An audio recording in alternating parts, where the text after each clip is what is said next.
So after Elon's Twitter flipped NPR's label from independent to state-funded, which of course they are, they cried and clutched their pearls and threatened to quit, okay, and no one cares. CBC was next, and Trudeau came out and clutched his pearls and cried and threatened to quit also. So it's a win-win. I'm Jazz Berganzo, and this is what's next.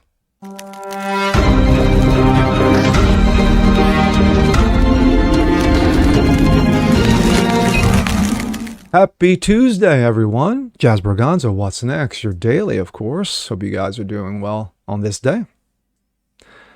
After the NPR incident, yes, for those who don't know, of course, Twitter labeled correctly NPR from a independent news organization to a state-funded news organization. Of course, they cried, their rectums clenched, they were clutching pearls, as they ran around in their flannel shirts, complaining, threatening to quit. Elon said, bye, Felicia.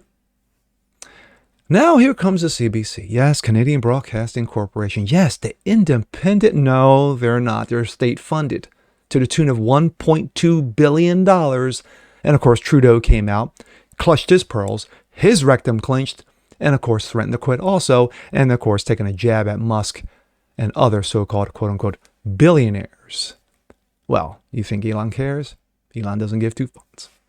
This comes out of the Post-Millennial. Breaking, Trudeau accuses Elon Musk of attacking independent media organization CBC by accurately labeling them as government-funded. The fact that he has to run the American billionaires to support the attacks of Canadians says a lot about Mr. Poilievre and his values, Trudeau said on Monday. Prime Minister Justin Trudeau, yes, skirt wearer, the son of Fidel Castro. Hypocrisy is on full display as government spends millions on promoting digital media literacy, yet he cannot handle a simple label on Twitter that accurately describes the Canadian Broadcast Corporation as government-funded. The statement is obviously true, as the CBC received over $1.2 billion a year in government funds. However, Trudeau was incensed by Twitter's labeling and immediately tried to blame conservatives for delegitimizing his independent media organization. I think it says a lot about the Conservative Party of Canada. Of course it does. They're choosing to constantly attack independent media organizations, journalists who are working hard to keep Canadians informed and support our democracy. Dude, you can't call, democracy, yeah, you're true, but you can't call them independent when they're receiving tons of dough. Right across the country, delivers local news and local content in many regions of the country that, yes, has been challenged over the past years, but the idea of adding to that challenges and laying on by attacking this Canadian institution, attacking the culture and local content that is so important to so many Canadians. Yeah, because that's what really they're doing. Indicates clown. The values and the approach that Mr. Poilievre is putting forward. And I think it is telling that in order to attack this institution that is important for many, many Canadians, he runs to American billionaires, the tech giants that they continue to defend in committee and in their approach on our legislation to make tech giants pay their fair share. Conservatives are always there to defend them. So when they're trying to attack a foundational Canadian institution, the fact that he has to run to American billionaires for support to attack Canadians says a lot about Mr. Poilievre and his values. Actually, it says more about you, ass clown. When trying to attack a foundational Canadian institution, the fact that he has to run to American billionaires, he said, as he, of course, clutched his pearls. The controversy stems from Twitter's push to label state-affiliated accounts, including government-funded media outlets, to provide people with the information they need to judge whether they're being fed government propaganda. Despite the seriousness of the issue, public broadcasters, including CBC, NPR, PBS, threw a hissy fit. Yes, they all cried when they were asked to be transparent about how they were funded. Wow, really? Would have never guessed.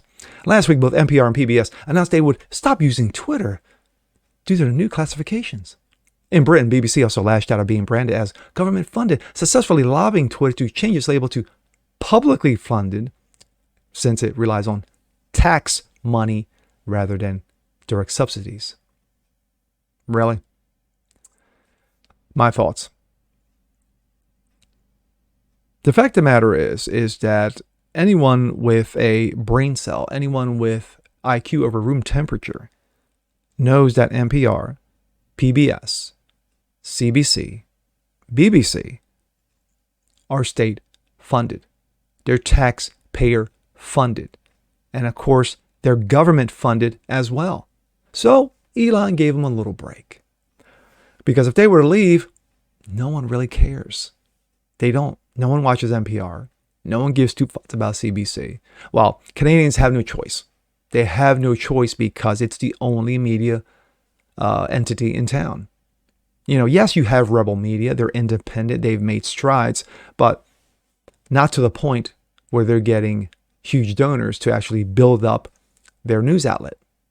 So you have that. And of course, Trudeau comes out running around crying. And this is the same Trudeau who talks about democracy, where basically he labeled truckers as domestic terrorists. Remember that? What was that, about a year ago? Year and a half ago? You know, truckers who refused to take the poison jabs, who just wanted to work in Canada and do their jobs and make their deliveries. No. Trudeau said, no, we can't have that. So, of course, he instituted martial law. The same Trudeau who came out later and said, yeah, you know all those guns? Yeah, we're going to limit the magazines. Hey, you know what, the hell with it? We're just going to stop you from buying them. Yes, handguns.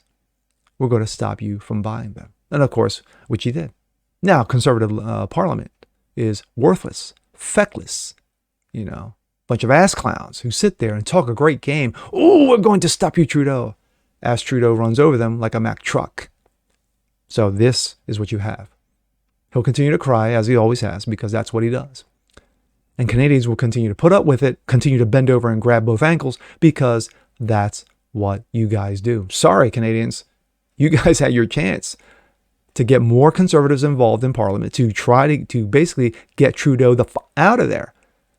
I mean, because the way it's going right now, he's going to be, president for life, prime minister for life. Get used to it. Get used to bending over. But at the end of the day, Elon laughs because to him, this is all a joke. You know, it is. These guys crying. So, yeah, who the fuck cares? And with that being said, I'm Jazz Berganzo. This is What's Next. Want to see more just like this? Please leave a comment below, like it, share it, subscribe to it. Make sure you hit the notification bell so you guys never miss a thing. And we'll see you next time. Peace.